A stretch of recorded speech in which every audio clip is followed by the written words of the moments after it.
ब्राह्मण अपनी सत्ता को बरकरार रखने के लिए एक जैसे आज भी है कि अपने जीन को अशुद्ध नहीं होने देते थे और यही कारण है कि एक ब्राह्मण की शादी दलित से नहीं होती है कि मैं अपने से नीच का पैर पांव नहीं पूजूंगी। ब्राह्मण समाज एक तरीके से अपनी जाति व्यवस्था में ही बहुत कंफ्यूज्ड है। रिजर्वेशन नहीं होना चाहिए। इस ब्राह्मणों का भी पूरा सिस्टम ये बहुत रिजिड और कंफ्यूज्ड है। भारत एक जाति प्रधान देश है। आपको अब तक वर्ण व्यवस्था में सिर्फ ये पता है कि ब्राह्मण, क्षत्रिय, वैश्य, शूद्र और अछूत होते हैं। आज हम बात करेंगे ब्राह्मण समाज के इंटरनल कास्ट डिस्कोर्स को लेकर। मेरे साथ युवा नेता, सोशल एक्टिविस्ट अतुल त्रिपाठी हैं, जो लगातार जातिवाद के खिलाफ, मनुवाद के खिलाफ और ब्राह्मणवाद के खिलाफ बोलते रहे हैं। उनसे समझने की कोशिश करेंगे कास्ट सिस्टम, जो सवर्ण समाज का कास्ट सिस्टम है, वो कैसे काम करता है। अतुल जी, ये हमें समझाइए कि जो लोग नहीं जानते हैं, जैसे ब्राह्मण समाज में ही कोई त्रिपाठी है, कोई मिश्रा है, कोई चतुर्वेदी है, कोई महापात्रा है, तो ये स्टेट वाइज है या इसका कोई विज्ञान है? नहीं, विज्ञान बिल्कुल है। जैसे पहले ब्राह्मण अपनी सत्ता को बरकरार रखने के लिए एक जैसे आज भी है कि अपने जीन को अशुद्ध नहीं होने देते थे और यही कारण है कि एक ब्राह्मण की शादी दलित से नहीं होती है, क्योंकि ब्राह्मण चाहते हैं कि उनका जो जीन है वो शुद्ध रहे, वो डाइल्यूट ना हो। और इसी की वजह से तमाम आप देखेंगे कि वर्णों के अंदर भी वर्ण, जातियों के भी अंदर जातियाँ। और आज हम ब्राह्मण समाज पर बात करें तो गोत्र क्या होता है? जैसे हमारे यहाँ कहावत है, आप भी क्योंकि पूर्वांचल से आते हैं तो आप जानते होंगे, कहते होंगे लोग कि 3 में बाड़ा कि 13 में। मतलब 3 में हो कि 13 में हो। मतलब ब्राह्मणों में 3 और 13 का जो कॉन्सेप्ट है, आप यहीं से देखिए कि कितनी रिजिड सिस्टम है ये जाति का। और ये जाति का सिस्टम किस तरीके से पूरे समाज को बांटे हुए है, किस तरीके से मतलब ध्वस्त कर दिया है इसने उसके नाम पर। आप देखिए, जो मैं बात कह रहा हूँ 3 में कि 13 में, ब्राह्मणों के अंदर भी बहुत बड़ी जातियाँ हैं और जातिवाद है। 3 का मतलब होता है कि ब्राह्मण में तिवारी, शुक्ला, मिश्रा, ये 3 ये सबसे बड़े ब्राह्मण हैं, या ये आप कहिए कि टॉप क्रीम है ये ब्राह्मणों का। इसके बाद से जो ब्राह्मण है वो नीचे की कैटेगरी के ब्राह्मण। जैसे कौन लोग? जैसे आप देखिए, चौबे हुए, दुबे हुए, दीक्षित हुए, ये 13 में आते हैं। उसके बाद से महापात्रा हुए जो मरने में खाते हैं, वो अलग है। तो आप देखेंगे कि अभी एक हमारी तो जानकारी है कि जो कोंकण के जो ब्राह्मण होते हैं, जो जैसे जो नागपुर के ब्राह्मण है, पुणे के ब्राह्मण है, जो कोंकण ब्राह्मण है, द्रविड़ियन है, जो राजदीप सरदेसाई लिखते हैं, जो गोवा के हैं, कि वो ब्राह्मणों में सर्वश्रेष्ठ है, तो वो ब्राह्मण में सर्वश्रेष्ठ कौन है, ये कैसे तय होता है? ये तय करने के लिए यकीन मानिए, इस देश में ना कोई टेक्नोलॉजी है और ना वेद बताता है। ये सिर्फ और सिर्फ अपनी सत्ता को बरकरार रखने के लिए, अपने वर्चस्व को वो करने के लिए लोग लड़ते हैं। बाकी आप अगर ब्राह्मणों में देखेंगे, द्रविड़ियन कहते हैं कि हम सबसे सुपीरियर रेस हैं ब्राह्मण्स की। उनका क्या गोत्र है? द्रविड़ियन कहते हैं कि जो सबसे पहले आर्यंस आए थे, आर्यवर्ते भारत खंडे, जो हम संकल्प लेते हैं, तो वो अपने आर्यंस होने का बहुत बड़ा प्रमाण मानते हैं। इसका क्या कहें? आर्यवर्ते? आर्यवर्ते भारत खंडे मतलब आर्यव्रत हम हैं, हम सनातन को ढोने वाले सबसे बड़े उसके पुरोहित कुलीन ब्राह्मण है। और उसके बाद से पुरोहित, तो ब्राह्मणों का भी पूरा सिस्टम ये बहुत रिजिड और कंफ्यूज्ड है, आप समझिए। और मैं लॉजिक ये देना चाहता हूँ, गोत्र जैसे जो गिरिराज सिंह है, वो कहते हैं कि मैं सांडिल हूँ। हाँ। तो गोत्र कौन कौन सा है? देखिए, गोत्र जो ऋषियों के अलग अलग जो वो हुए, जैसे भृगु ऋषि हुए, गौतम ऋषि हुए, गर्ग ऋषि हुए, इन ऋषियों से जो लोग निकले, उनके जैसे भारद्वाज ऋषि से भारद्वाज निकल गए। भारद्वाज गोत्र कौन कौन है? भारद्वाज, सांडिल, गर्गमुख सांडिल्य गोत्र है, भारद्वाज है, गौतम गोत्र है, ऐसे कई गोत्र हैं। मैं यही कहना चाहता हूं कि आज के समय में आप ये कह लीजिए कि सिर्फ दलितों के लिए लड़ाई है, उसमें जातियों में बहुत बड़ा देश बटा हुआ नहीं, ब्राह्मण भी बटा हुआ है। आप आज देखिए, ब्राह्मण नहीं, तो उस पर आएंगे। जैसे शादी ब्याह का क्या कंसेप्ट है? मतलब क्या सेम गोत्र में ही शादियां होती है? अगर 3 में आप हैं तो आप 3 में ही शादी करेंगे। अभी पूर्वांचल में एक ऑनर किलिंग का मामला आया है, उसमें ये परिवार सिर्फ इसलिए अपने जो है बच्चे को मार देता है क्योंकि उसकी बेटी तिवारी खानदान की थी और उसने जो है चौबे में शादी कर ली। और मतलब उसके ब्राह्मणों में भी उसके माता जी का बयान ये था कि मैं अपने से नीच का पैर पांव नहीं पूजूंगी, अपने से छोटे उसके ब्राह्मण का पांव नहीं पूजूंगी। अच्छा, मतलब दामाद नहीं बनाऊंगी। हाँ, अपने से छोटे ब्राह्मण के उसका मैं उसका पांव नहीं मतलब पूजूंगी। अगर लड़की आ जाती घर में तो, जैसे अगर कोई अपने आप को उच्च ब्राह्मण कहता है और किसी को नीच ब्राह्मण कहता है, खैर मैं इन शब्दों को नहीं मानता हूँ, मैं बस सिर्फ समझ रहा नहीं, हूँ। बिल्कुल ये तो समाज जो में है, आप समझ नहीं रहे। उच्च कुल के ब्राह्मण है, उसकी कन्या नीच कुल के ब्राह्मण में नहीं जा सकती नहीं है। जा सकती, क्यों? आप लेकिन कन्या आ सकती है, नीच कुल की कन्या उच्च कुल। नहीं, वो रेस में डाइल्यूशन नहीं चाहिए। अगर शुक्ला है तो शुक्ला के इसमें एक नाड़ी दोष होता है। तो ऐसे इस हिसाब से तो सारा मिक्स, ऐसे तो आर्यन जो आए थे वो महिलाओं को नहीं लाए थे अपने साथ। तो मैं बार बार यही बात कह रहा हूँ तो कि फिर इस सारे देश जो- में ये जो जाति का जो ये व्यवस्था है, ये जो आउटडेटेड मशीनरी है, जिसपे तमाम ये समाज को जगाने की जरूरत है कि ये जो व्यवस्था जो हजारों साल पुरानी हो गई, आज लोग मनुस्मृति की बात करते हैं, आज धर्मों में एक बहुत बड़े बदलाव की जरूरत है और फिर से रीडिफाइन करने की जरूरत है। अतुल, आप ब्राह्मण समाज में पैदा हुए हैं, आपकी पूरी नर्सिंग उसी तरह से हुई, पूजा पाठ सब कुछ देखते हुए कब आपको लगा कि इन सब चीज़ों पर बहस करनी चाहिए और कब लगा कि ये ठीक नहीं है? देखिए, आने वाला जब आप ज्ञान प्राप्त करते हैं, मैं भी एक आप कहेंगे कि पूर्वाग्रसित व्यक्ति था और मैं समझता था कि ब्राह्मण होना बहुत बड़ी बात है। और ऐसा लगता, मतलब घर में बताया जाता है कि आप श्रेष्ठ हैं। बिल्कुल श्रेष्ठ हैं। ब्राह्मण होने का कैसे बताया जाता है? माता पिताजी बताते हैं, जैसे हाँ, हम लोग के माता पिताजी बताते थे 84 वो चक्कर काटने, 84,000 को चक्कर काटने के बाद फिर एक ब्राह्मण कुल में जन्म जैसे होता हम है। लोग के माता पिता कहते थे कि तुम्हारी जाति कमजोर है, तुम नीच जाति से हो, बाहर लड़ना मत, झगड़ना मत, कोई दो बात कहे तो सुन के आ जाना। हमारे माता पिता ये कहते थे कोई थप्पड़ भी मार दे तो चुपचाप आ जाना, क्योंकि हमारे साथ सिस्टम नहीं है। आप लोगों को क्या कहा जाता था? और आप देखिए कि मेरे यहाँ एक कहावत है कि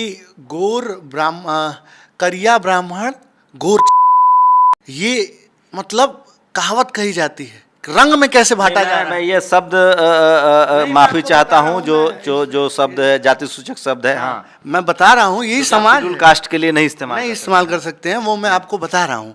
ये बिल्कुल गलत है कि ये कहावत है। आप जिस देश में ये कहावत है तो आप समझ सकते हैं कि रंग के आधार पे, और आपने मैं कहा ना कि कैसे जाति उसमें जो जीन का बंटवारा है। अगर मैं आपसे काला क्यों है, कोई काला और गोरा क्यों है? तो ब्राह्मण भी तो गोरा नहीं है, ब्राह्मण भी तो अगर आप यूरोपियन से मुकाबला करें तो ब्राह्मण सांवला है। भारत के लोग सांवले हैं। कृष्ण जी को सांवला कहा गया है, सांवरे कहा गया है कई उसमें। तो मैं बार बार यही कह रहा हूं कि ये जो बहस है, ये बहस सिर्फ और सिर्फ इसीलिए इस देश में डाली गई है और अंग्रेजों ने डाली है, और उसको आज हमारी अरे सर, अंग्रेज कैसे आ जाएगा? बिल्कुल, बिल्कुल, आप बताइए, भगवान राम क्षत्रिय है, ये अंग्रेज के समय का बात है? क्या भगवान राम क्षत्रिय हैं, मतलब मैथोलॉजी की अब बात करेंगे तो रावण ब्राह्मण थे, भगवान राम क्षत्रिय हैं, शंभु ऋषि शूद्र थे, ये सब अंग्रेज तो अब आए हैं भाई। ये तो उससे पहले से चल रहा है। आप बताइए ना कि वो क्यों चाहेंगे। और एक बात को आपको आपने कहा जाति अंग्रेज लेकर आए हैं। नहीं, आए क्यों नहीं है अंग्रेज लेकर? हमारी ही चीजों पे वो ले जाकर के रिसर्च करते हैं और वो आगे बढ़ते हैं तमाम। अरे अंग्रेजों ने तो जाति खत्म की है भाई। ये आप नहीं करेंगे। मैं आज लॉजिक दे रहा हूं। ट्रम्प की सरकार, आज भी गोरे कालों की लड़ाई चल रही है। नहीं, वो अंग्रेज के लिए मैं कह रहा हूँ, सुपीरियोरिटी भारत के लिहाज से अंग्रेजों ने सबके लिए स्कूल के दरवाजे खोले, भारत के एक बराबर कानून बनाए। वो उनकी बनानी मजबूरी है। आपका बहुत दिनों तक मैं डिफेंड नहीं कर रहा हूँ अंग्रेजों को, मैं ये कह रहा हूँ कि आप जो कहे ना कि अंग्रेज जाति लेकर आए हैं, ये कैसे आप कह रहे हैं? नहीं, जातियों को उसने नया आयाम दिया। वो गुलाम तभी बना पाए और इस देश को तभी वो इस पे राज कर पाए क्योंकि हम बटे हुए थे, हम प्रोविंसेस में जातियों में बटे हुए थे। पहले अंग्रेजों के आने से पहले से हम बटे हुए राजा नहीं हुए, विक्रमादित्य और क्षत्रिय राजा नहीं हुए। कह रहा हूँ कि शूद्र राजा, राजा जो इस देश में जो राजा थे पहले, जब पुष्यमित्र शुंग जब राजा बनते हैं, जो पहला ब्राह्मण राजा है, जब मौर्य वंश की समाप्ति होती है, उसके बाद ब्राह्मण और ठाकुरों का दौर आता है, उसके बाद मुगल आते हैं, उसके बाद अंग्रेज आते हैं। तो साफ साफ इतिहास में है। मेरा स्पष्ट तौर पे कहने का मतलब ये है कि 21st सेंचुरी का डिबेट का विषय धर्म, जाति और ये नहीं होना चाहिए। आज दुनिया लगातार गोली की स्पीड से आगे बढ़ रही है। आने वाला समय बहुत चुनौतीपूर्ण है, क्योंकि आने वाला समय जब मशीन टेक्नोलॉजी आने शुरू हो जाएगी, जब AI स्टार्ट, हमें हम बहुत समझ रहे हैं, हमें ब्राह्मण समाज के चूंकि मैं जिस कम्युनिटी से हूँ उसकी बात करता हूँ। आप ब्राह्मण समाज कैसे सोचता है अतुल त्रिपाठी जी, मैं ये आपसे समझना चाहता हूं। ब्राह्मण समाज एक तरीके से अपनी जाति व्यवस्था में ही बहुत कंफ्यूज्ड है, और आगे उसका जो विकास है वो यहीं पे बंद होकर के दब जाता है। रिजर्वेशन को लेकर क्या रहा है उन लोगों को? क्या रिजर्वेशन को लेकर यही राय है कि रिजर्वेशन नहीं होना चाहिए, स्पष्ट तौर पर। किसी भी, बहुत कम ऐसे ब्राह्मण बहुत हैं पढ़े लिखे उसके बाद भी जो, हाँ बिल्कुल, क्योंकि वो मानते हैं कि हमारी सत्ता तभी कायम रह सकती है जब दलित, शोषित, वंचित रोटी कपड़ा मकान और शिक्षा के लिए मरता रहे, तभी उनका एलिट, और ये यही तबका गरीब रहे, और गरीब रहेगा तभी वो धर्म पे विश्वास करेगा, तभी वो भगवान पर, और तमाम जो शगुफे छोड़ा जाता है कि ये हो गया, ये पूजा करो, ऐसा करो, वो करो, ये पाखंड करो। और आप देखते हैं कि आप चैनल चला रहे हैं, आप अभी एक सभा करेंगे, एक व्यक्ति नहीं आएगा, लेकिन अभी देश का किसी भी धर्म का बाबा एक आह्वान कर दे तो हजारों की संख्या में भीड़ इकट्ठा हो जाएगी।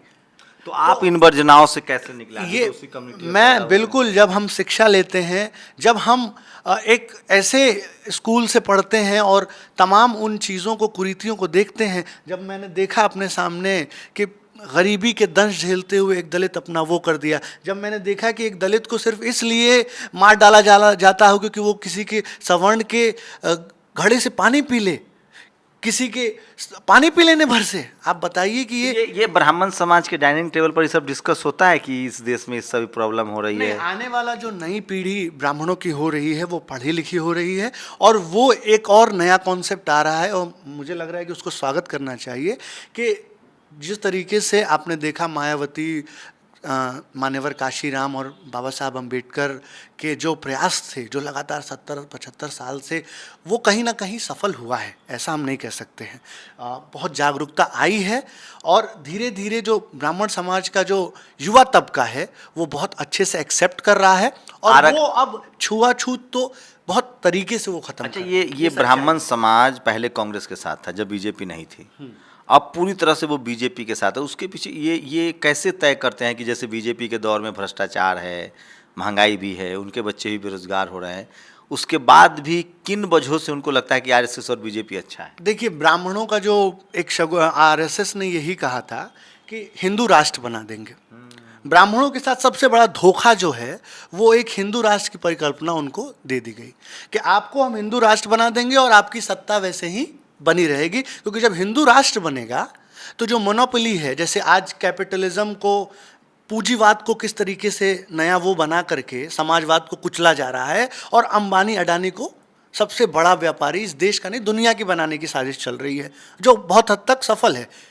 तो उसी तरीके से जब आप हिंदू राष्ट्र की बात करते हैं तो उसमें फिर आप किस पे लड़ाई लड़ेंगे? फिर हिंदू राष्ट्र में उस पे लड़ाई आएगी कि कौन बड़ा, हिंदू राष्ट्र का पुरोधा कौन, धर्म का वो कौन।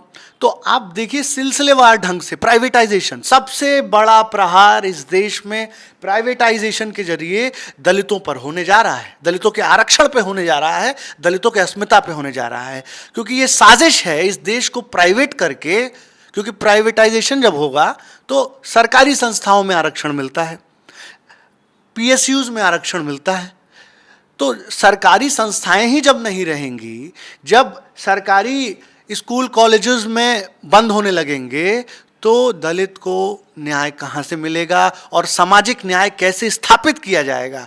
तो जो सबसे बड़ा आज इन्हीं वजह से वो बीजेपी को वोट दे रहे हैं, जबकि उनके बच्चे भी बेरोजगार हो रहे हैं, उससे कोई मतलब नहीं है। हिंदू राष्ट्र बने, आरक्षण खत्म हो और मुसलमान टाइट रहे। आज सबसे ज्यादा बेरोजगार ब्राह्मण है। ब्राह्मणों में तो अब ऐसा समय कि वो भीख भी नहीं मांग सकते हैं, ये स्थिति है। तो ब्राह्मण इस दंश को झेल रहा है, और लगातार बीजेपी हिंदू राष्ट्र, पूंजीवाद, मनोवाद को इसीलिए बढ़ावा देती है कि ज़्यादा से ज़्यादा दुनिया, और ये घातक होने जा रहा है आने वाले समय में इस देश में, जब बायोमेडिकल वॉर होगा, जब इस देश में आने वाले समय में लेज़र वॉर होने जा रहा है। आप बंदूक और हेलीकॉप्टर लेके लड़ते ब्राह्मण रहिए। समाज के पास तो उससे बड़ा हथियार है, श्राप दे सकता है, मंत्र पढ़ के ध्वस्त कर सकता है, मंत्रोच्चार से समुंदर सुखा सकता है, पुष्पक विमान का कंसेप्ट है, ब्रह्मास्त्र का कंसेप्ट है, उनके तो शब्दों में शक्ति है। तो अगर इन सब चीज़ों का कॉन्सेप्ट है तो आपको उस सदी में पैदा होना पड़ेगा। आज 21वीं सदी में जो भी ये बात कह अरे रहा है, आज के समय में आपसे कम उम्र का बागेश्वर धाम का एक ब्राह्मण है, वो कहते हैं कि मैं किसी को देख के उसकी सारी समस्याओं का निवारण कर बागेश्वर धाम के तमाम ऐसा जो वो है, आने वाले समय में आप देखेंगे कि वो व्यक्ति जेल में होगा। इसी तरीके से आसाराम को लोग, और आप क्या बात कर रहे हैं आसाराम के लिए, जब आसाराम जहाँ से गुजर जाता था वहाँ से उसके पैर की मिट्टी को ऐसे लोग उठाते थे और उस पे लगाते थे। आज उस आसाराम की ये मतलब स्थिति आ गई है कि जेल में एक आदमी नहीं जाता है मिलने के लिए।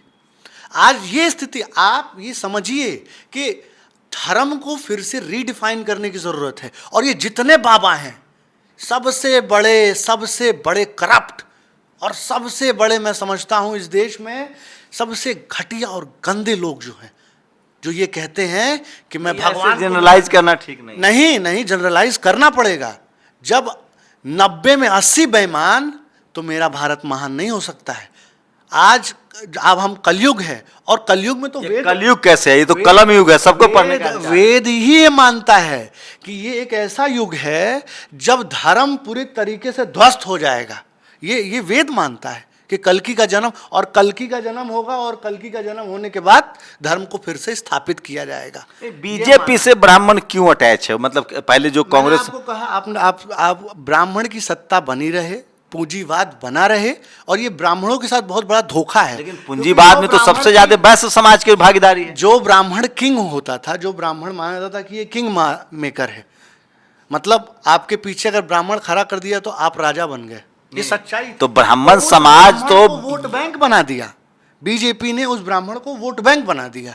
अब वोट बैंक के लिए आप लड़ते रहिए। नहीं, अगर तो पूंजीवाद आएगा तो उसमें तो भारत में वैश्य समाज का कब्जा होगा देश। नहीं, वैसे कैसे कमाए? जैन, पारसी, तमाम लोग हैं जो बहुत बड़े। ब्राह्मण समाज तो ही बिजनेस में नहीं है। आप समझिए ना कि मैं आपसे क्या कहना चाह रहा हूँ।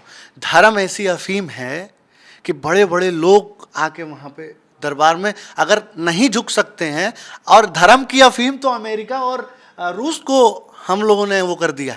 आज जाइए देखिए, कृष्ण और तमाम जपना शुरू कर दिया। तो आप ऐसे बोल रहे हैं, धर्म को अफीम कह रहे हैं आपको तो लोग बिल्कुल अफीम है। जब तक धर्म में रूढ़िवादिता रहेगी, जब तक धर्म में बदलाव नहीं, आप एक तरफ अगर बदलाव, एक आपने अभी आज एक व्यक्ति ने उदाहरण दिया कि आप अगर धर्म को एक कुएं का पानी बना देंगे, एक तालाब के पानी बना देंगे, तो वो सड़ने लगेगा, वो खराब होने लगेगा। धर्म हमें, संविधान को लेकर क्या है ब्राह्मण समाज की राय? संविधान को लेकर के राय ये है कि बहुत नेचुरल टिप्पणी बताइएगा जो होता है। नहीं, संविधान के लेकर के बहुत पॉजिटिव राय है। और संविधान को लेकर पॉजिटिव राय इसलिए है क्योंकि कोलिजियम सिस्टम आप देखिए किस तरीके से फेवरेबल है, और आप देखेंगे कि वकील और उनके खिलाफ आरक्षण भी तो है उसी संविधान में। हमें तो जितने सवर्ण मिलते हैं वो कहते हैं संविधान कॉपी पेस्ट। नहीं, सवर्ण इस तरीके से हम सवर्ण को नहीं देख सकते हैं। सवर्ण बड़े ही नज़दीकी से देखता है, और समाज को बदलने में सवर्णों का बहुत बड़ा हाथ है, ब्राह्मणों का। ऐसा नहीं है कि सिर्फ वो अपनी सत्ता बने रहे उसके लिए ही वो करते हैं। आप देखेंगे कि एबॉलिशन का भी काम ब्राह्मणों ने किया है। जैसे 2-4 गो नाम बताइए पोस्ट, मतलब आज़ादी के बाद। आज़ादी के बाद से बहुत से ऐसे लोग हुए। नाम बताइए 2-4। पंडित दीनदयाल उपाध्याय जी ने भी इस बात को कहा है, और उसके बाद से अटल बिहारी वाजपेयी की तो बीजेपी बनाई हुई है। देखिए बीजेपी उनकी, मैं मानने वाला हूँ, मैं सबसे बड़ा मानने वाला अटल बिहारी वाजपेयी जी ने सबसे पहले आरक्षण खत्म किया। सबसे पहले उन्होंने अछूतों के जो सरकारी नौकरी थी अनटचेबल लोगों की, वो खत्म की। नहीं, आप मोहन भागवत और इससे बीजेपी को आप नया डिफाइन, और बीजेपी पुरानी कहाँ रह गई? जितने बीजेपी के जो पुराने पुरोधा थे उनको खत्म करके 2 लोगों का राज आ गया। अच्छा, एक बताइए, आप ब्राह्मण समाज के हैं, ब्राह्मण समाज के होने का कहाँ कहाँ आपको डिसएडवांटेज तो मैं बता दूंगा, फायदा कहाँ कहाँ मिलता है? फ़ायदा देखिए, फ़ायदा बहुत जगह है, क्योंकि हर जगह, चाहे वो मीडिया हो, चाहे वो जुडिशरी हो, हर जगह ब्राह्मण से। और जाति जो है वो जाति नहीं है, सच्चाई है। ये देश एक जाति प्रधान देश है, और जहाँ पर भी आप मिलेंगे जिससे भी, तो कहीं ना कहीं वो एक बार इमोशनली ड्रिवन हो जाता है। आप एक घटना बता रहे थे, एक प्रोटेस्ट के दौरान आपकी गिरफ्तारी हुई, उसके बाद किस तरह से, वो जरा बताइए देश को कि कैसे सिस्टम काम करता है। नहीं बिल्कुल, आपने कहा कि मैं कैसे मेरा धारणा टूटा। तो जब मैं दिल्ली आया और जब हमने देखा कि वहाँ पे होली फैमिली स्कूल के सामने हम एक आंदोलन कर रहे थे, जब ये शाहीन बाग का आंदोलन चल रहा था, CNRC के लिए आंदोलन चल रहा था, तो उसमें गोपाल नाम के एक व्यक्ति ने, आपने देखा कैसे ओपन फायर कर दिया उसने और आंदोलन पे गोली चलाई। उसमें गिरफ्तारी हुई और बजाय उसको पकड़ने के हम लोगों को, कई लड़कों को दिल्ली पुलिस ने उठाया, 7-8 लोगों को हम लोगों को क्राइम ब्रांच की स्पेशल सेल ने, छात्रों के लिए क्राइम ब्रांच का इस्तेमाल, मतलब आप समझिए कि इस देश के भविष्य के लिए क्राइम ब्रांच का ये इस्तेमाल आतंकवादियों और उनके लिए क्राइम ब्रांच का किया जाता है। तो मुझे उठाया गया, हमें पकड़ के ले गया गया जेल, वहाँ पे डाला गया, कस्टडी में रखा गया। तो कस्टडी में मेरा नाम पूछा गया सबका, तो उसमें से 8 लोग थे, जिसमें से 8वां व्यक्ति मैं था, 7 मुसलमान थे। तो उसमें हुआ ये कि मैंने जब बताया कि मैं ब्राह्मण हूँ तो मुझे अलग कर लिया गया और उन 7 को अलग सेल तो में। आपने कहा ब्राह्मण है तो भरोसा हो गया एक ही बार में, या कुछ टेस्ट वेस्ट हुए? नहीं, वो जनेऊ की वजह से, क्योंकि ये प्रमाण पत्र होता है, तो जनेऊ उसने देखा और उसके बाद भी वो नहीं माना। तो उसने कहा कि क्या मंत्र आपको मिलता है? तो मैंने बोला गायत्री मंत्र। तो उसने कहा नहीं, गायत्री मंत्र मुझे सुनाओ। तो मैंने, और वो शर्मा जी ही थे, तो गायत्री मंत्र सुने तो अधिकारी थे वो शर्मा थे। हाँ, वो ड्रिवन हो गए और उन्होंने मुझसे समझाने लगे कि देख बेटे, आज अगर तू ब्राह्मण नहीं होता तो तू भी उसी सेल में होता, क्योंकि इन मुल्लों को अभी इनके ऊपर FIR होगा और कलम चला करके इनका मैं भविष्य ख़त्म कर दूंगा। तो बेटे तू इन सब लड़ाइयों में शामिल मत हुआ कर, तू तो ब्राह्मण है, तू भटक गया है। ये कहावत थी। और जब मैं बाद में मिला उन लोगों से, तो पहली बार मुझे ये लगा कि इस देश में मुसलमान होना पाप है। क्योंकि अगर आप मुसलमान हैं तो आपको अलग सेल में ले जाके पीटा जाएगा, मारा जाएगा, आपके ऊपर मुकदमा। और सबसे बड़ा उदाहरण उस समय का उमर खालिद है। उसके 2-3 दिन ही बाद उमर खालिद की गिरफ्तारी होती है और आज तक उमर खालिद जेल में है। और मैं CNRC की जब लड़ाई लड़ रहा था तो मुझे मेरे ही वर्ग के ब्राह्मण समाज के बहुत से लोगों ने देशद्रोही कहा कि ये ब्राह्मण की औलाद नहीं हो सकता, ये मुल्ला की औलाद है। जब मैं दलितों के लिए लड़ाई लड़ता हूँ तो ये कहते हैं कि ये किसी न किसी उसके हरिजन की औलाद है, ये ब्राह्मण की औलाद हो ही नहीं सकता है। तो इस कॉस्ट पे मैं लड़ाई लड़ता हूँ। तो आपको समझना पड़ेगा कि इस देश में एक सहज और असली व्यवस्था कायम करने के लिए, और आप भी लड़ाई लड़ते हैं, मैं अकेला नहीं हूँ। आप जब दलितों के उत्थान की बात करते हैं, दलितों की लड़ाई, तो बहुत से लोग आप पे जानलेवा हमला हो चुका है। तो हम लोग, और इसी तरीके से, और यकीन मानिए आप जैसे तो क्या लगा जब आप ब्राह्मण समाज की वजह से जब आपको उतना छूट मिली, तो आपको तो कृतज्ञ होना चाहिए था अपने धर्म के प्रति, अपने जाति के प्रति। नहीं, किस पे मैं कृतज्ञ हो जाऊं? अन्याय नहीं, इंसानियत से बड़ा धर्म मेरे लिए कुछ नहीं है। मैं आपके आज कैमरे के सामने, and humanity is the religion of 21st century. ये सब ब्राह्मणवाद, ये जातिवाद, भारत की तो सब खत्म हो जाएगा। भारत की तो पूरी फिलॉसफी जो है बुद्ध की, हाँ, गुरु नानक साहब की, कबीर की, रविदास की, पैगंबर साहब की पूरी फिलॉसफी, ये सब ह्यूमैनिटी पर ही है। ह्यूमैनिटी को तो उसको तो फिर से रीडिफाइन करनी पड़ेगी ना। जब आप पूरी दुनिया में आज से 2500 साल पहले बुद्ध ने अहिंसा का कंसेप्ट दिया। कोई भी धर्म बिना, ये धर्म नहीं बता रहे, ये लोग तो महापुरुष थे जिन्होंने अपने अपने दौर में बेहतर काम किया है। हाँ, तो इनको जगह नहीं ना दिया गया। आप उनके, ये महापुरुष आपके पॉलिटिकल उसमें फिट नहीं होते हैं। ये महापुरुष आपको वोट नहीं दिला सकते हैं।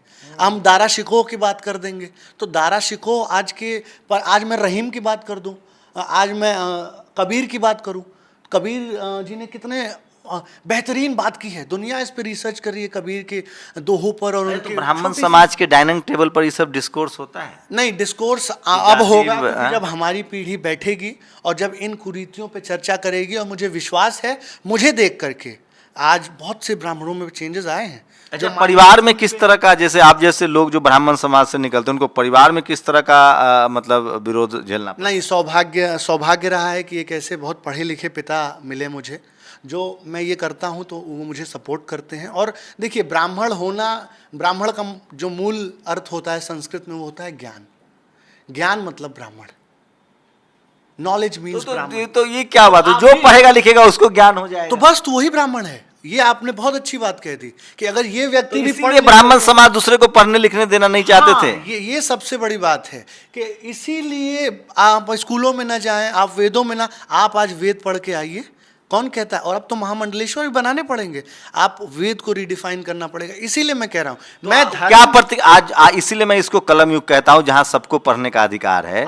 तो ये लोग क्या सोचते आज के लिए, इसीलिए ये लोग कहते हैं कि ये कलयुग है, चूंकि सब स्कूल जाने लगे। देखिए, मैं भगवान को बहुत ज़्यादा मानता हूँ और बहुत मानता हूँ। एक पढ़ा लिखा व्यक्ति, एक लोगों ने मुझसे कहा कि आप एक्टिविस्ट हैं तो आप नास्तिक कहिए अपने आप को। मैंने कहा नहीं, मैं बहुत बड़ा हनुमान जी का भक्त हूँ, लेकिन लॉजिक देना पड़ेगा आपको धर्मों को वो करने के लिए, डिफाइन करने के लिए। हनुमान जी का भक्त होने का मतलब है कि बिना पूछे सिर्फ मालिक की सेवा करते रहिए? नहीं नहीं, नहीं। तो हनुमान जी के तो पूरा चरित्र जो है, चरित्र निर्माण की, वो राम के चरणों में इतने बलशाली थे, वो इतने ताकतवर थे, योगी जी के हिसाब से दलित थे, हनुमान जी के फिल्मों के हिसाब से कटप्पा थे।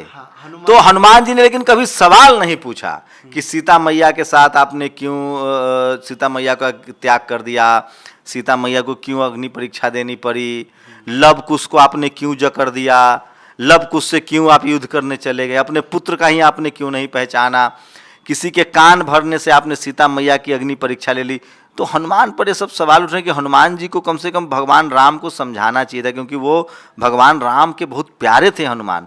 तो आप लोग क्या सोचते हैं कि इसी तरह भक्ति भाव चलती रहे, मतलब सवाल जवाब ना हो? नहीं, भगवान हनुमान जी का जहाँ तक प्रभु श्री राम के पास सब कुछ होते हुए भी वो वानर सेना का उन्होंने साथ लिया। आप समझिए, सिंबलाइज किया गया है इस चीज़ को कि किस तरीके से। और हनुमान को मैं इसलिए वो कर रहा हूँ क्योंकि वो एक सेना नायक के तौर पर, और जब भी आप देखेंगे, तो आपको नहीं लगता है कि आपके घर में कोई गड़बड़ी हो तो सवाल नहीं पूछना चाहिए? नहीं, सवाल जब सत्य की लड़ाई लड़ा जा रहा है तो उसमें सवाल की क्या बात है, आप बताइए।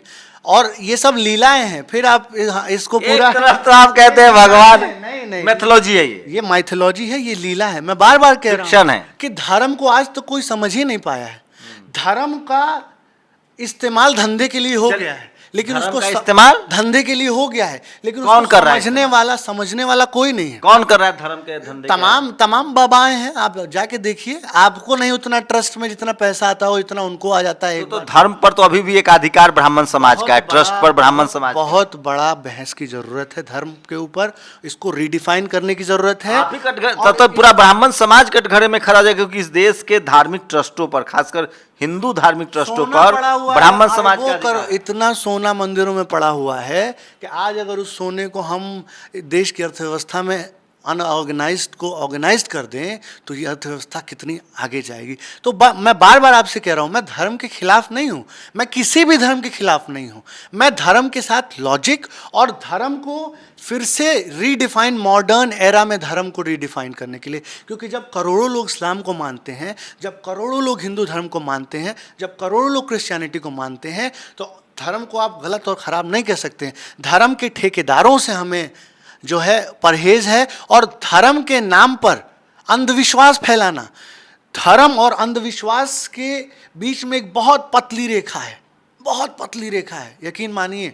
और उस रेखा को कब आदमी क्रॉस कर जाता है ये व्यक्ति को खुद नहीं पता चलता है कि कब वो धर्म की बात में धर्म का लाभार्थी कौन है? भारत में हिंदू धर्म का लाभार्थी कौन है? देखिए, लाभार्थी भारत में धर्म के ठेकेदार हैं और कुछ ऐसे जो पुरोहितों के परिवार हैं जो मंदिरों में। दिलीप मंडल कहते हैं कि मुझे भगवान ने सपने में आकर कहा, साक्षात भगवान प्रकट हुए, उन्होंने कहा कि तमाम जो किसान जातियां हैं, जो चढ़ावा आ रहा है वो भगवान तक पहुंच नहीं रहा है, वो अलग कोई ले जा रहा है। इस पे एक छोटी सी कहानी मैं आपको बताऊं, बहुत इंटरेस्टिंग है। आपने बहुत अच्छा सवाल पूछ दिया कि मैं एक दिन, अभी एक श्राद्ध था तो मैं गया था, एक हमारे रिश्तेदार की मृत्यु हो गई थी, तो मैं गया था उनकी लाश को वो करने, अंतिम संस्कार होता है।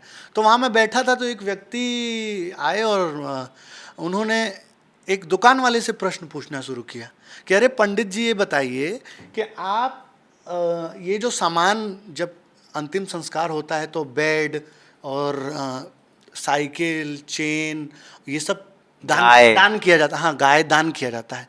तो उस व्यक्ति ने पूछा, और वो दलित समाज के व्यक्ति थे, कहा कि पंडित जी ये बताइए कि जब दान पुण्य किया जाता है तो ये कैसे, ये बेड, ये कुर्सी, ये छाता, ये सोने का आभूषण उस आत्मा तक पहुंच जाती है।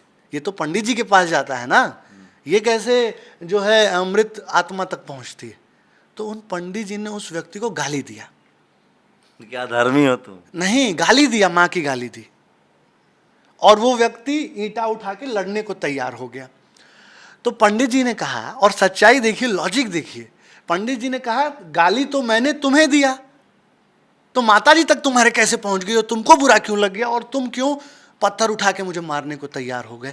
इसी तरीके से जब इस दान का उपभोग मैं करूंगा तो मुझे सुख प्राप्त होगा, और मुझे सुख प्राप्त होगा, मैं इस साइकिल से चलूंगा, मैं इस छाते को वो करूंगा। समझते इस लॉजिक से? नहीं, बिल्कुल बिल्कुल, उसके मन से आशीर्वाद मिलेगा, और वो आशीर्वाद तो इसको एक बार चेंज करके देखा जाए, दलितों को, पिछड़ों को इस दान के सारे सामान दिए जाए। आप देखिए लॉजिक क्या आपको नहीं समझ में आ रहा है कि जब आप मेरी बेकार लॉजिक है। मेरी माँ की गाली, मैं आपको माँ की गाली देता हूँ, आप मुझे मारने को तैयार हो जाते हो, तो मैंने तो आपकी माँ को गाली दिया, आप क्यों, आपको लग गया ना, काल्पनिक चीजें हैं, verbal, it is going between us and you are being hurt. तो उसी तरीके से जो दान पुण्य का सामान मिला है, जो वो पंडित जी खाएंगे, तो पंडित जी के बदले कोई तो उनका, अच्छा, तो गैर पंडित खाएगा तो वो पहुंचेगा कि नहीं, इस लॉजिक के हिसाब? अब ये धर्म में डिफाइंड नहीं, ये धर्म में नहीं डिफाइंड है, आप उठा के कोई भी पढ़ लीजिए। मतलब आप मानते हैं कि ब्राह्मण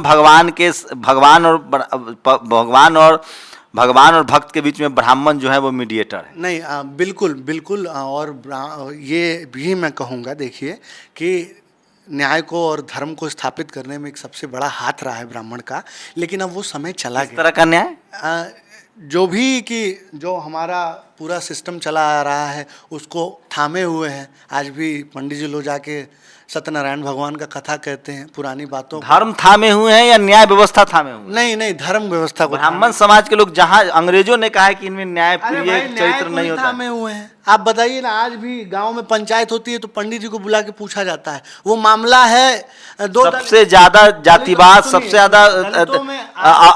ज्यादा गलत फैसला गाँव में हो रहा है। तो वही कह रहा हूँ ना, अभी पंडित जी अगर न्याय करते तो इतना त्यागी की पंचायत अभी हो जाएगी, अभी कोई वो हो जाए, दलित के बीच में लड़ाई है तो उसमें सवर्ण आके कैसे फैसला दे देगा, आप मुझे बताइए।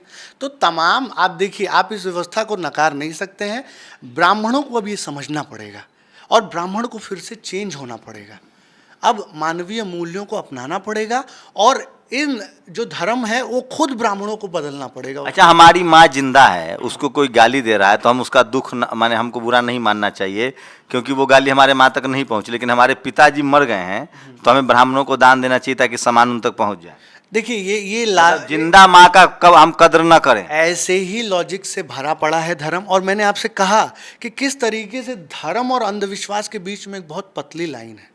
और आप कहते हैं ना कि साइंस, मैं हिंदू धर्म पर बात कर रहा हूँ। देखिए, इस्लाम में मुसलमान लाभार्थी हैं, मुस्लिम समाज के धर्मगुरु हैं, बुद्धिज्म में जो लोग बुद्धिज्म मानते हैं उनके धर्मगुरु, हिंदू धर्म के जो लाभार्थी हैं, हिंदू में चूंकि दर्जनों जातियां हैं, बुद्धिज्म में कोई जाति नहीं है, सब बुद्धिस्ट हो गए, इस्लाम में कोई जाति नहीं, सब मुसलमान। बुद्धिस्ट में भी मैं आपको बताता हूँ, बुद्धिस्ट में भी लड़ाई है इस दुनिया में। मैं आपको कह रहा हूँ, रिसर्च करिए, और मैं स्वयं रिसर्च कर रहा हूँ कि कोई व्यवस्था परफेक्ट व्यवस्था नहीं हो सकती है। द्वंद्व है, बौद्ध में भी द्वंद्व है, इसमें भी जैनों में भी द्वंद्व है, उसमें भी श्वेतांबर होते हैं, दिगंबर होते हैं, जो कहते हैं कि श्वेत। लेकिन ब्राह्मण समाज में कोई कॉन्फ्लिक्ट नहीं है। बहुत बड़ा कॉन्फ्लिक्ट है ब्राह्मण समाज में। तो पुजारी ब्राह्मण ही हो सकता है, चाहे वो त्रिवेदी हो, चतुर्वेदी हो, द्विवेदी हो या महापात्रा। से बार बार कह रहा हूँ कि आने वाला समय रिप्रेजेंटेशन की लड़ाई है। जातिगत वो क्यों नहीं हो रहा है? अभी बात आई है कि जातिगत ये क्या जनगणना क्यों नहीं हो रही? डर रहे हैं ये लोग कि जातिगत जनगणना हो जाएगी तो संख्या पता लग जाएगी कि भाई किसकी कितनी रिप्रेजेंटेशन है। और रिप्रेजेंटेशन के जब आधार पर हक मांगा जाएगा तो आप किसको हक देंगे इस देश में, इतने बड़े देश में? तो बार बार आप समझिए कि असल मुद्दों से गुमराह करने के, मैं तो कह रहा हूँ कि जातिगत आरक्षण, जातिगत एक सवाल होता है कि ब्राह्मण समाज के नागरिक के तौर पे, जैसे SC ST OBC माइनॉरिटी जिनको वर्ण व्यवस्था में शूद्र अछूत कहा गया है, उनको अंदर हीन भावना बैठा दिया गया, नाम से, जाति से, काम इस तरह का उनको दिया गया जिसमें न पैसा है न सम्मान है। ब्राह्मण समाज के हिस्से में वो सब कुछ है, काम ऐसा है पठन पाठन का, शुद्धतावादी, उनको उच्च दर्जा मिला, तो एक गौरव का भाव उनके मन में होता है, उनके मन में भर दिया गया है। वो मतलब जो इन्फीरियरिटी कम्प्लेक्स है वो बाकी लोगों में डाल दिया गया, ब्राह्मण में एक गर्व का भाव। तो आने वाला समय इस चीज़ को जाहिलियत से डिफाइन करेगा। जो भी देखिए, किसी भी जाति में पैदा होना किसी की उसकी बात नहीं है, ये संयोग की बात है। आप अगर ब्राह्मण पैदा हो गए तो ये संयोग, ये बिल्कुल गर्व की बात नहीं। आप तो कह रहे थे कि कर्म गर्व की बात होनी चाहिए, कर्म प्रधान होना चाहिए। इस बात पे नहीं होना चाहिए कि कोई कहीं पैदा हो गया इसलिए वो सर्वोच्च है। उसकी शिक्षा के आधार पर, उसके दक्षता के आधार पर, उसके एप्टीट्यूड के आधार पर। जब लेकिन ये तो तब पता चलेगा ना सर, जब आपको मौका देंगे। जब पढ़ना ही ब्राह्मण को है, ब्राह्मण ही अधिकारी बन सकता है। अब नहीं, मैं देख रहा हूँ। नहीं, ये तो 75 साल से नहीं है ना, इससे पहले। अब चीजें बदल रही हैं। अब ब्राह्मण भी दलितों के लिए पढ़ाई तो के क्या इस बदलाव को ब्राह्मण समाज एक्सेप्ट कर रहा है? बिल्कुल एक्सेप्ट कर रहा है। देखिए, ब्राह्मण जो है वो दूरदर्शी व्यक्ति होता है, ये सच्चाई है।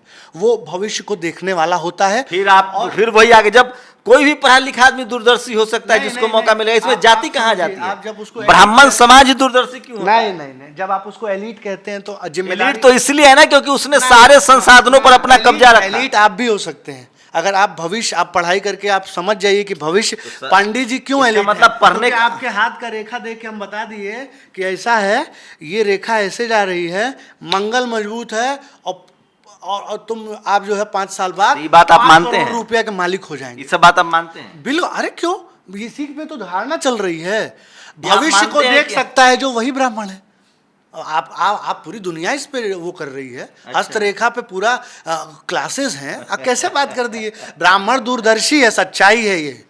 मतलब पढ़ने लिखने की वजह से आप पैदा होने, वो भले उसकी स्थिति कुछ भी है, लेकिन आपको बता देगा आपका भविष्य देख के। उसका भविष्य भले अंधकार में है कि उसके पास क्लाइंट देखने को नहीं है। फ्रॉड है ना, बिल्कुल फ्रॉड है। तो वही मैं कह रहा हूँ, ब्राह्मण जन्म से दूरदर्शी है या पढ़ाई लिखाई की वजह से? नहीं, ब्राह्मण अपने दिमाग से दूरदर्शी है, पढ़ाई लिखाई की वजह से ना। बिल्कुल ब्राह्मण इमोशनली किसी को गुमराह करने में आगे है।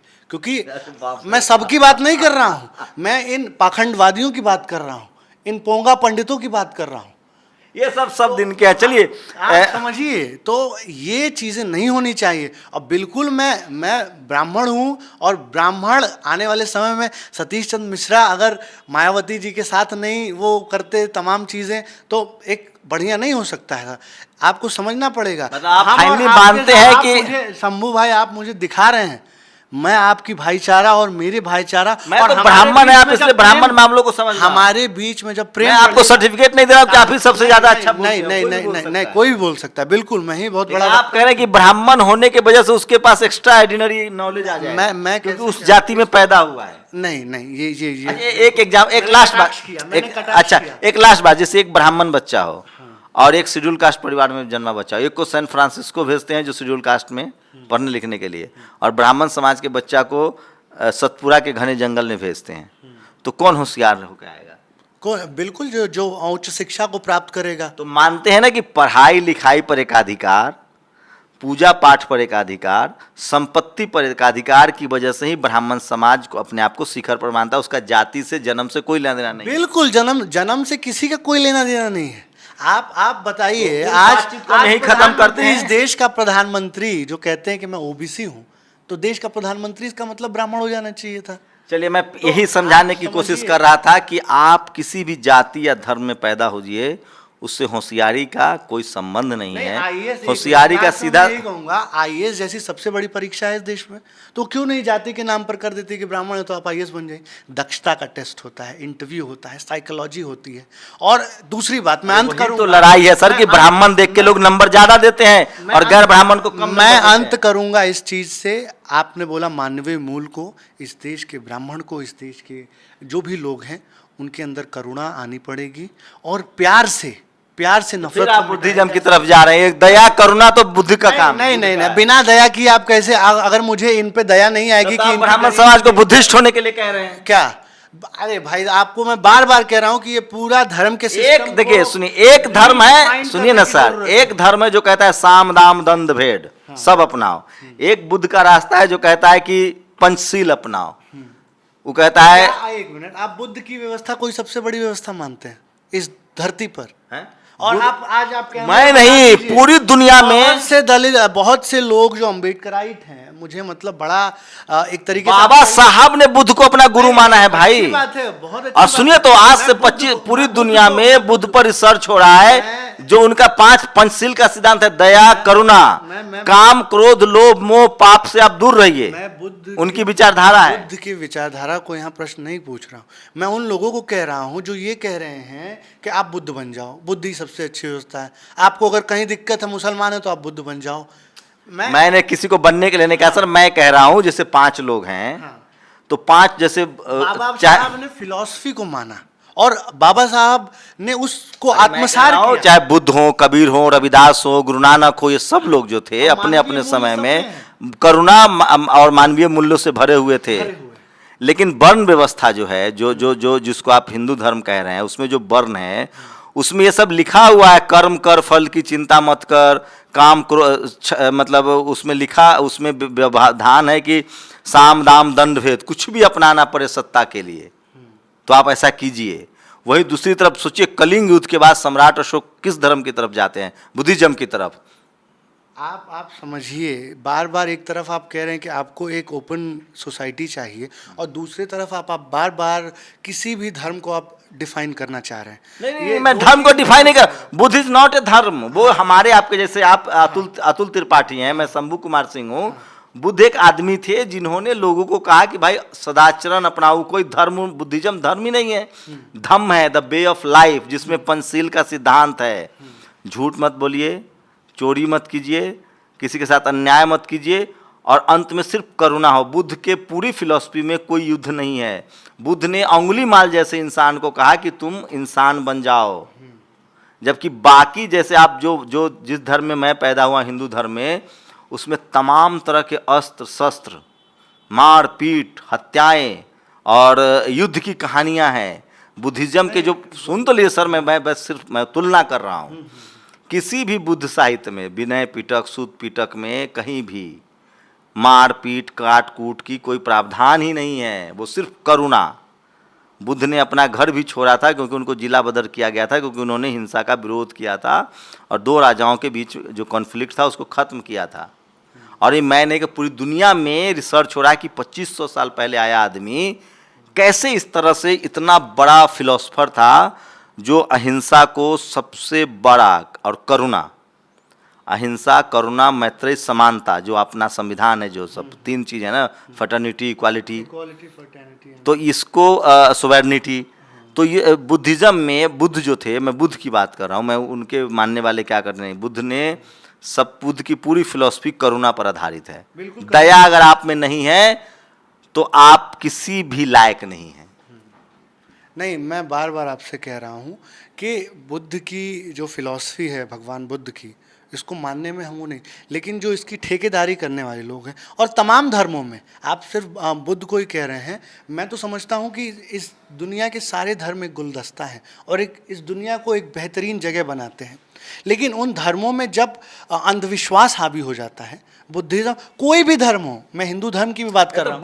बुद्ध को कैसे अंधविश्वास? बुद्ध तो कहता है कि कोई भगवान नहीं है। नहीं, बिल्कुल, क्यों नहीं है? आप इसके भी बहुत कल्ट हैं, इसमें भी सेक्ट हैं, इसमें भी म्यांमार और चाइना में आप जाएंगे तो वहाँ पे डेफिनेशन, बुद्धिज्म साफ साफ लिखा हुआ है कि कोई भगवान नहीं है। नहीं, चाइना में इसका एक अलग डेफिनेशन है। अरे भाई, चाइना में डेमोक्रेसी को रोकने वाला बताया गया बुद्ध ने कहा है अप्त दीपो भव। मेरी बात सुनिए, बुद्ध ने जो कहा, बुद्ध भगवान ने, बहस वाला हो गई। मैं किसी धर्म का पैरोकार नहीं हूँ, आप जिस धर्म को ही मानते हैं अपने हिसाब से चलिए। मैं सिर्फ ठेकेदारों से धर्म को खतरा है, चाहे वो कोई भी धर्म हो, और धर्मों के अंदर इतनी शक्ति होनी चाहिए कि वो बदलाव ले आ सके। जैसे संविधान के अंदर है, फ्लेक्सिबिलिटी है, रिजिडिटी नहीं होना चाहिए। चाहे तो मैं ये कह रहा था कि आप किसी भी धर्म के मानने वाले हो, करुणा, दया और दूसरे के प्रति अगर आप में दया नहीं है तो उस पर लोग सवाल उठाते हैं। मैं फिर कह रहा हूँ कि हम लोग एक कास्ट सिस्टम को समझ रहे थे। भारत जाति प्रधान देश है और जातियाँ जो हैं वो धर्म से भी निकल के आई है। खासकर वर्ण व्यवस्था जो है वो हिंदू जो सनातन धर्म है उसकी रीढ़ की हड्डी है, ये गांधी जी भी कहते थे। बुद्धिज़्म में वर्ण व्यवस्था की बात नहीं की गई है। आप तुलनात्मक अध्ययन कीजिए, तब कोई फैसला कीजिए। फिलहाल हम लोग ब्राह्मण समाज को समझने की कोशिश कर रहे थे, क्योंकि भारत में जाति जो है वो जाति नहीं है। मैं फिर कह रहा हूँ कि 21वीं सदी में जाति और धर्म से ऊपर उठकर हम सबको एक इंसान के तौर पे सोचना पड़ेगा, क्योंकि अभी पोप ने कहा है, पोप फ्रांसिस, कि यूक्रेन और रूस का युद्ध खत्म होना चाहिए, नहीं तो मानवीयता खतरे में आ जाएगा। तो कोई भी युद्ध, कोई भी धर्म, सब मानवीयता के लिए बने, और जिस धर्म से, जिस जाति से, जिस विचार से मानवता को खतरा हो, मुझे लगता है कि उसके बारे में डिस्कस होना चाहिए। लेकिन हम लोग धर्म पर बात नहीं कर रहे थे। अगर किसी की भावनाएं आहत होती हो तो मैं उसके लिए क्षमा प्रार्थी हूँ। हम लोग सिर्फ ये समझने की कोशिश कर रहे थे कि भारत में जो जाति है वो कैसे काम करता है, जातियों में कैसे जातियाँ बनी हुई है, और क्या भारत कभी जाति विहीन समाज हो सकता है? क्या हम सब एक भारतीय के तौर पे अपनी आइडेंटिटी नहीं बना सकते हैं? बहुत मुश्किल सवाल है। आप लोग की प्रतिक्रिया जरूरी है। शुक्रिया। नेशनल दस्तक की आपसे गुजारिश है कि अगर इसको बचाना चाहते हैं तो नेशनल दस्तक को सब्सक्राइब करने के लिए रेड कलर के सब्सक्राइब बटन को दबाएं, फिर बेल आइकन की घंटी दबाएं। नेशनल दस्तक को बचाने के लिए बहुत जरूरी है कि हर खबर को शेयर करें, लाइक करें, कमेंट जरूर करें।